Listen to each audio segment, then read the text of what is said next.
모세가 이 세상을 떠나게 되고 후계가 되신 여호수아도 똑같이 후임자로서 모세와 오래된 이스라엘 백성들 사이에서 평가를 받게 되는 것이에요. 그래서 마음이 위축되고 때로는 두렵고 어떤 때는 너무 답답하고 와 이러다가 내가 우울증 걸리는 거 아니야? 공황장애 걸리는 거 아니야? 할 정도로 너무 힘들어하는 것을 여호와 하나님이 보신 거예요. 그래서 후계자 여호수아에게 하나님이 6절에서 이렇게 처방전을 내린 거예요. 우리 한번 다 같이 6절을 봉독하도록 합니다. 강하고 담대하라. 너는 내가 그들의 조상에게 맹세하여 그들에게 주리라 한 땅을 이 백성에게 차지하게 하리라. 아멘. 하나님의 여호수아를 향한 처방은 강하고 담대하라 이건데, 이 말씀을 아버지 하나님이 5번이나 반복한 거예요. 성경을 해석하시는 분들이 말씀하시는데 동일한 문장이 한 번 더 나오면 하나님이 절대 강조하는 거라고 그래요. 근데 동일한 문장이 5번이나 계속해서 나오게 되면 하나님이 절대 여호수아에게 강조하는 것이래요. 얘야, 너 사람 앞에 자꾸만 쓰지 말라. 나 하나님 앞에 쓰고 강하고 담대하라. 강하고 담대하라. 강하고 담대하라. 강하고 담대하라. 노 목사님이 향해서 얘기해줘. 강하고 담대하라. 이렇게 5번이나 아버지 하나님께서 여호수아와 후임 노 목사님에게 말씀을 하실 정도로 이 담임 목회가 보통 가시밭길이 아니에요. 여러분이 하나 아셔야 될 것이 있습니다. 담임 목사는요, 태어나는 것이 아니라 만들어지는 것입니다. 성도님을 통해서 만들어지는 것입니다. 다시 말씀을 올리면 담임 목사님의 능력과 지혜는 선천적이 아니라 후천적인 것입니다. 본인도 노력해야 되지만은 교인들이 덮어주고 기다리고 기도해 주기 때문에 담임 목회자로서의 권능과 지혜가 매년 성숙됨을 알고 있었기 때문에 야고보 사도는 야고보서 1장 5절에서 지혜에 대해서 이렇게 우리들에게 말씀해 주었습니다. 우리 한번 다 같이 따라 하십니다. 너희 중에 누구든지 지혜가 부족하거든 모든 사람에게 후히 주시고 꾸짖지 아니하시는 하나님께 구하라. 그리하면 주시리라. 아멘. 지난날 쭉 담임 목사님 네 분은 능력과 지혜를 하나님께 구한 거예요. 그리고 여러분들은 덮어주시고 기다리시면서 담임 목사님과 주의 정도를 위해서 많이 기도해 주시니까 드디어 하나님이 목사님과 교회 전체의 흐름 속에 아름다운 지혜를 주셔서 우리 교회 설립 78년 동안에 한 번도 없었던 제자 훈련이 도입되고 정착이 된 거예요. 이것은 전통적인 교회에서 그리 쉬운 일이 아니었어요. 저도 못한 거예요. 근데 하나님께서 은혜와 권능과 지혜를 주셔서 이 기성교회에서 제자훈련이 도입되고 정착이 되어서 예수 그리스도의 제자가 계속 양성되어지는 놀라운 은혜를 허락해 주신 것이에요. 그리고 목사님이 신학교 교수 생활하면서 상담학 박사였기 때문에 자신의 오병이어를 끄집어내어서 교회 내에 상담실을 만드신 거예요. 전문 상담 요원이 3명이 교회 안 혹은 밖에 있는 분들의 아픔을 품에 안고 상담해 주면서 해결해 주는 역사가 계속 매주일 일어나는 거예요. 여러분들도 교회 상담실 찾는 것을 두려워하지 마세요. 그 상담하시는 분들은 우리 교회 교인 아니에요. 그리고 우리 교회 교육자도 아니에요. 외부에서 오신 귀하신 분들이 성경적으로 내 아픔을 만져주고 있는 이 일은 웬만한 인천교회에 거의 없는 새로운 갱신이요 지혜의 결과였던 거예요. 이것이 잘 운영이 되니까 상담 아카데미가 생긴 거예요. 그래서 우리 교인들 가운데 성경적으로 교인들과 교구 혹은 구역 혹은 우리 가족 식구들을 어떻게 상담하면 좋을까 하는 것을 훈련하고 또 실습을 함으로 말미암아 상담 아카데미를 출입하는 분들이 점점 많아지고 있습니다. 놀라운 일이죠. 근데 여러분들은 표정이 별로 놀라운 표정들이 아니에요. 등잔밑이 어두워서 그래요.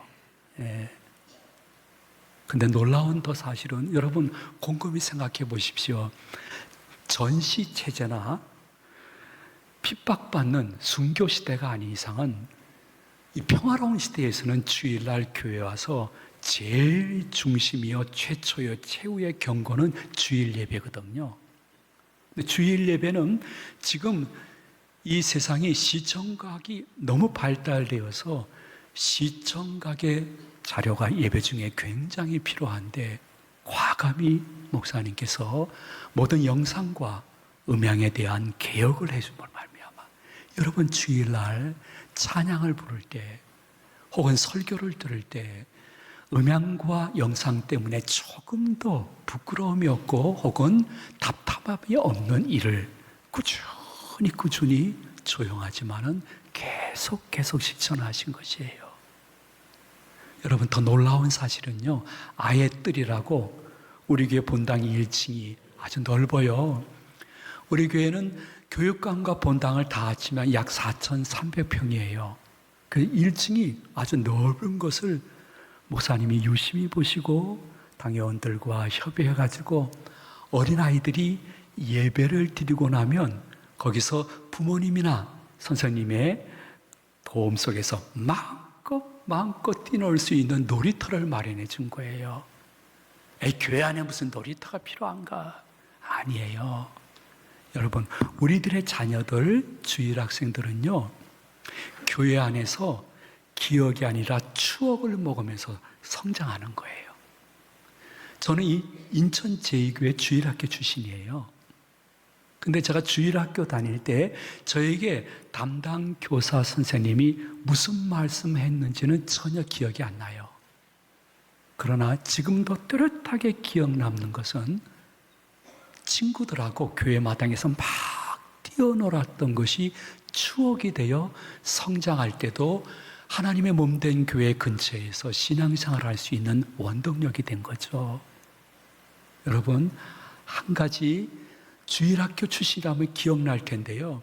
선생님이 공과 공부 가르친 것은 기억나지 않지만은 어느 날 선생님이 조용히 나한테 찾아와서 손목을 이렇게 붙잡고 기도해 줬던 것은 일평생 기억나는 거예요.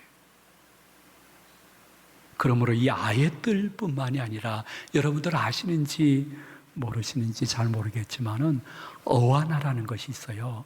이것도 귀한 목사님이 우리 교회 주일학생들을 위해서 도입한 거예요. 어하나는 성경을 영어로 풀이해서 일상 속에 아이들이 같이 영어로 믿는 친구들끼리 대화하다가 영어 실력도 늘지만은 성경 실력도 늘게 하는 거예요. 이거는 앞서가는 교회들이 하는 사역인데 목사님께서 하나님이 지혜를 주셔가지고 어하나도 주시고 또 요 근래에 가만히 보니까 제이 엔젤스라고 교회 내에서 발레를 배우는 팀들도 있더라고요. 네, 여러분이 마음속에 기억해야 될 것은 하나님께서 우리의 기도와 목사님의 기도로 지혜를 주셔가지고 세상에 여러분들이 가정 예배를 지난 78년 역사 속에 지금처럼 실제적으로 드리는 가족이 많아진 적이 없어요. 가정 예배는 교회의 놀라운 연장이요. 가정은 예배를 통해서 주 안에서 하나 돼서 성장하고 그 문제를 해결할 수 있는데 가정 예배가 많아지고 세상에 저는 꿈에도 생각하지 못할 일이었어요.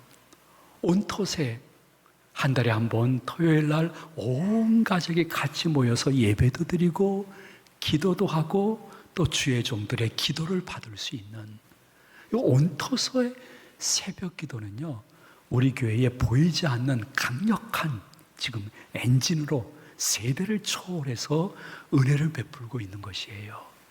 올해는요, 리딩 지저스를 해가지고요, 세상에 우리 교회 교인들이 지난 78년 동안 하루에 이렇게 성경을 제대로 읽었던 적은 거의 없어요.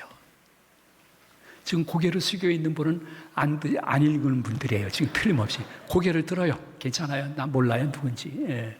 근데 내가 스쳐 지나가는데 어떤 권사님을 만났어요. 근데 권사님이 내가 물어보지도 않았는데 이렇게 얘기를 하는 거예요.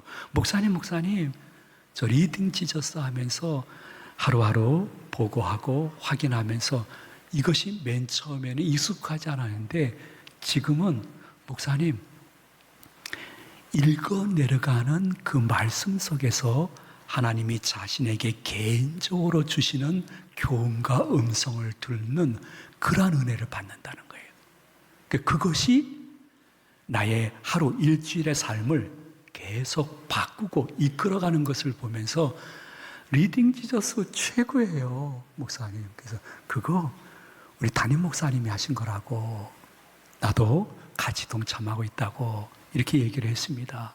여러분, 한 가지 기억해 주시면 좋겠어요. 하나님께서 여러분에게 개인적으로 건영아, 원서가, 영주야 이렇게 음성으로 안 알려줘요. 영주는 제 아내 이름이에요. 영주야 이렇게 얘기를 안 해주세요. 하나님이 현세에 특별한 경우를 빼놓고는 어떻게 음성을 주시는 거 아니? 매일 읽어가는 성경 말씀 속에서 하나님이 개인적으로 마음을 통하여 음성을 주시는 것이에요. 이 일이 우리 교회 전체에 낮은 구름처럼 깔려가지고 얼마가 은혜가 되는지, 교회가 모이는 숫자가 중요한 것이 아니라 질적인 문제가 굉장히 중요한 건데, 이것을 끊임없이 목사님이 보시면서 잘 감당하시는 모습, 말씀을 드리려면 한도 없고 끝도 없어요. 우리 교회 설립 78년 동안, 지난 3, 4년 동안 해외 단기 선교를 이렇게 많이 나간 적이 단 한 번도 없어요. 단 한 번도. 몽골 선교는 100명이 다 되는 분들이 나갈 정도로 20명 가기도 힘들었어요. 근데 수많은 분들이 희생과 자기의 시간과 삶과 돈을 희생하면서도 목사님 말씀대로 나가서 복음을 전하겠다고 단기 선교를 나가는 폭발적이고 선명한 모습이 보이기 시작한 거예요. 그러더니 드디어 73년, 8년 만에 처음으로 구역 식구 전체가 선교를 나간 거예요. 6고구 17구역, 약 30명의 구역 식구들이 가족과 함께 저 중동에서 급히 탈출한 난민들이 있는 인도네시아 난민촌에 가가지고, 그분들은 인도네시아에서 이렇게 정기적으로 재정 후원을 받지 못하는 분들이에요. 그리고 어느 정도 때가 되면 다시 또 이동해야 되는 분들이에요. 극한 불안 속에 있는 그분들에게 가서 조금 전에 보셨듯이 예수의 사랑을 전하는 한 구역이 전체가 다 선교를 나가게 되어지는, 나는 마음속에 무슨 생각을 했는가 하니, 야, 저들이 사도행전 29장을 쓰고 있구나. 엄청난 역사를 하고 있구나. 근데 여러분, 이렇게 놀라운 변화와 물밑에 서지만은 분명히 물 밖으로 나오면서 개혁의 모습을 보이는 담임 목사님이지만은, 여러분들이 알지 못하는 거 한 가지가 있습니다. 그것이 무엇이냐면, 지난 5년 동안 목사님은 주보를 한 군데도 바꾸지 않으셨습니다. 제가 한 2년에 걸쳐서 얘기를 했습니다. 목사님 목회 철학과 신학 교수로서 가졌던 신학적인 배경으로 이 주보를 좀 확 바꾸시면 좋겠습니다. 그랬더니 제 앞에서는 대답을 잘해요. 네, 무슨 말씀인지 알겠습니다. 그러더니 안 바꿨어요. 예. 그래서 또 한 해가 지난 다음에 목사님, 저 진심입니다. 예.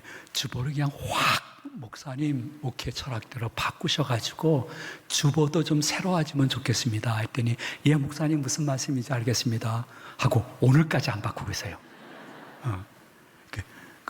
그 무엇이라고 여러분 생각하시는지요? 저는 알아요. 선배 목사이기 때문에.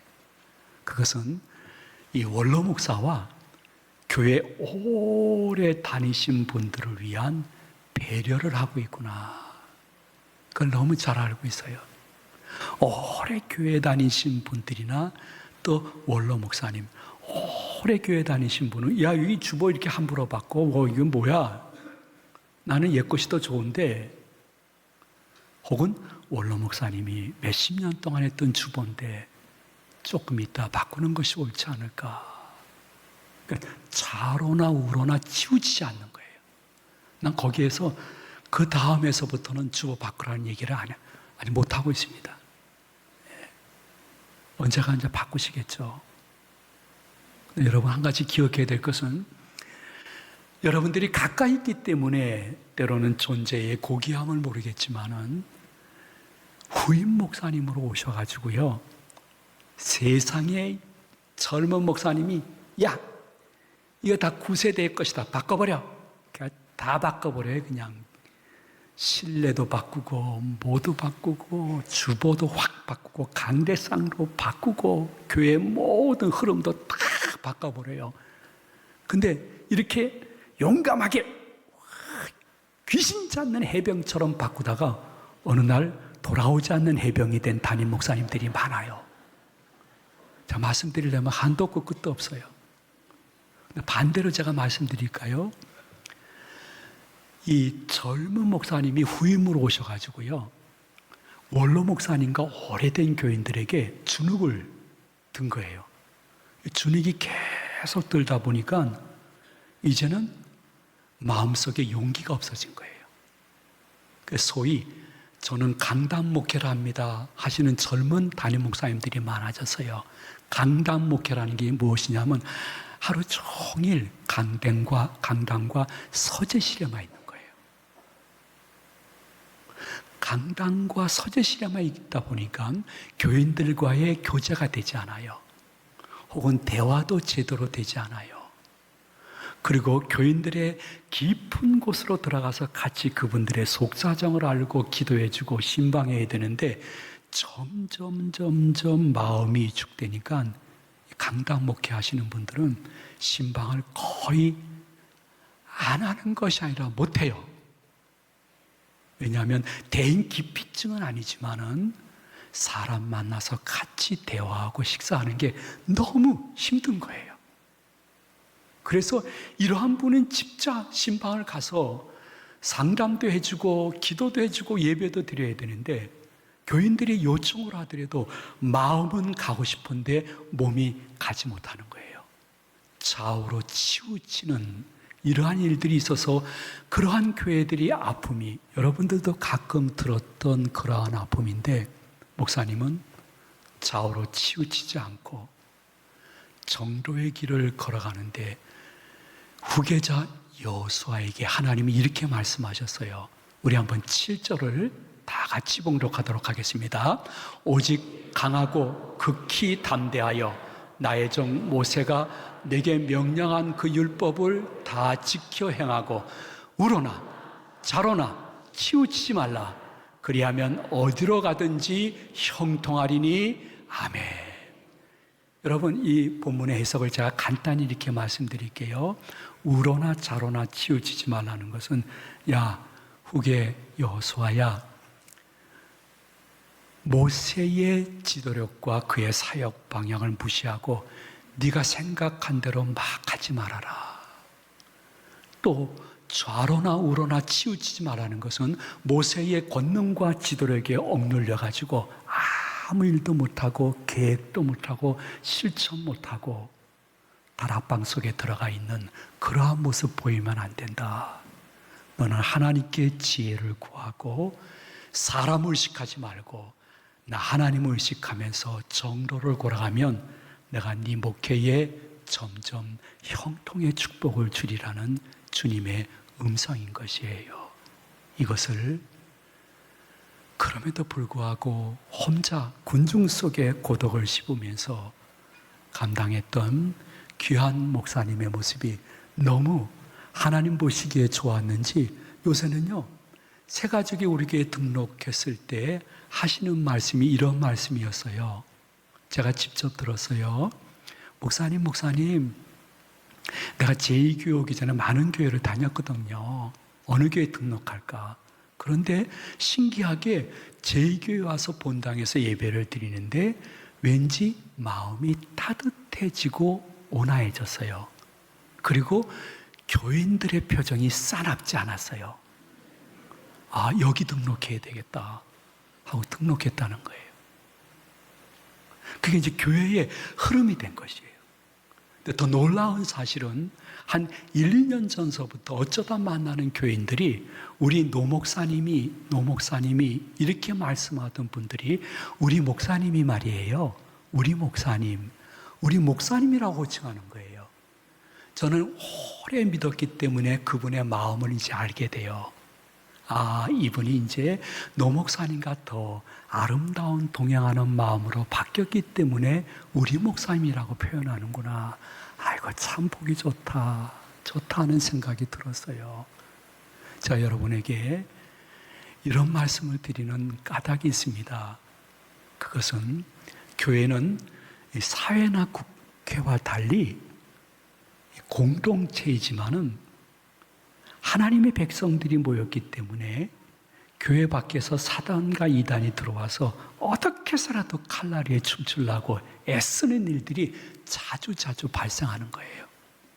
근데 여러분들이 여러분의 자손이나 우리 주일 학생들에게 좋은 모습을 보여주면서 천국 가시려고 하면 맞아 내가 할 수 있거든. 목사님과 아름다운 동행하면서 내가 몸된 교회의 조종자가 되지 말고 조장자가 되지 말고 이 일의 조종자가 되어야 되지 않을까? 내가 이 부서의 걸림돌이 아니라 디딤돌이 되어야 되지 않을까? 그러기 위해서는 내가 옳다고 다른 사람의 의견은 다 틀렸다고 하는 것을 이젠 벗어나야 되지 않을까? 여기 교회인데 내가 주인이 아닌데 예수님이 주인인데 예수님처럼 일보다 관계를 소중히 여기며 늦더라도 같이 가며 일치하고 화목한 모습을 내 자녀들에게 보여주고 식탁에서 이 교회를 이야기해야 되지 않을까? 우리 주일 학생들에게 나는 무엇을 유산으로 남겨줘야 될 것인가? 마음속에 생각해 볼 때에 여러분, 꼭 교회라는 것을 잊지 마십시오. 예수님은 총회를 위해서 십자가에서 죽임당하신 거 아닙니다. 노예를 위해서 십자가에 죽임당하신 것이 아닙니다. 국회를 위해서, 국가를 위해서 예수님이 십자가에서 죽임당하신 것이 아닙니다. 예수님은 교회를 위해서, 교인들을 위해서 십자가에 죽임당하신 것을 기억하시면서 십자가에 대해서 너무 잘 아는 것 중요하지만은 교회의 일치와 화목을 위해서 내가 십자가를 질 수 있는 삶, 그것을 슬로우 비디오 보듯이 하나님의 영이 보신다는 것을 침 삼키는 순간에도 잊지 않으시기를 진심으로 소망을 드립니다. 하나님이 이렇게 여러분에게 마지막으로 말씀하십니다. 지금까지 5년 동안 참 좋은 덕을 보였다. 그러나 내가 너에게 마지막으로 이러한 말씀을 하나 드리고 싶다 하시면서 하나님이 여호수아 1장 18절에 이렇게 말씀하게 했습니다. 우리 다 같이 봉독합니다. 누구든지 당신의 명령을 거역하며 당신의 말씀을 순종하지 아니하는 자는 죽임을 당하리니 오직 강하고 담대하소서. 이 말을 하신 분은 여호수아가 아닙니다. 여호수아가 난 오직 강하고 담대할 것입니다. 따라오시오. 여호수아가 말씀하신 것이 아닙니다. 여러분이 읽었으니까 어느 정도 아시겠지만은 이것은 여호수아가 아니라 여호수아와 함께 출애굽하고 있는 백성들이 여호수아에게 강청한 내용인 것입니다. 여호수아요, 이제는 우리 백성들 보지 마십시오. 하나님을 보고 결정하고 실행하십시오. 근데 만일 당신이 하는 모든 사역과 진행에 조종자가 되지 못하고 조장자가 되고 걸림돌이 되는 사람이 있다면 우리 백성들이 알아서 하겠습니다. 당신은 오직 강하고 담대하십시오. 나머지 건 우리끼리 알아서 해결하겠습니다. 이것은 무슨 뜻을 보여주는 거예요? 나 이제부터 당신을 모세의 후계자로 보지 않겠습니다. 당신은 우리 신앙과 영적 세계의 지도자로 인정합니다 하는 선포인 것이에요. 이제부터는 당신을 모세의 권세처럼 당신의 영적 권세를 저희들도 인정하겠습니다. 나머지는 우리에게 맡기십시오. 그리고 오직 강하고 담대하게 전진하십시오. 그것이 하나님의 뜻입니다.